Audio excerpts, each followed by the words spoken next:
Hello, I'm Jeremy of the Computer Science Course Assistants, and today I'll be showing you how to download PyCharm for your Python class. First, you'll go ahead and go into Google Chrome, and you'll type in PyCharm. Go ahead and hit enter, and you'll go to jetbrains.com/PyCharm right here. Go ahead and hit the download button right there.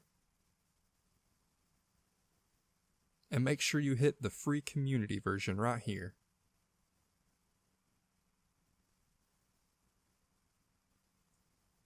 And it'll automatically start your download, and so we'll just go ahead and wait for that to finish. Alright, now that that's done, we can go ahead and go down here and click on it.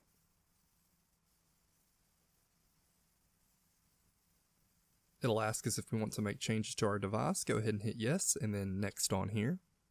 Go ahead and continue, hit next for the default installation folder.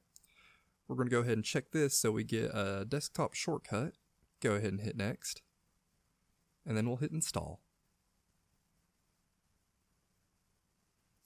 And now that that's done, we can go ahead and we'll go up here, check the box that says Run PyCharm Community Edition, and we'll hit finish.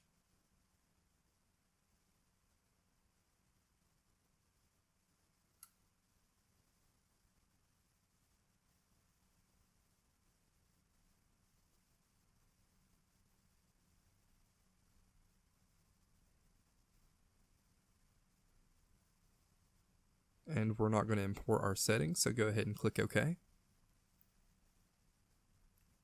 And you can choose your scheme. I'm going to go with the dark theme right here.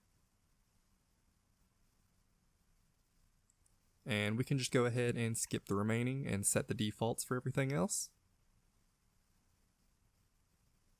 And there we go. We now have PyCharm installed on our computer. This has been Jeremy. Thank you for watching.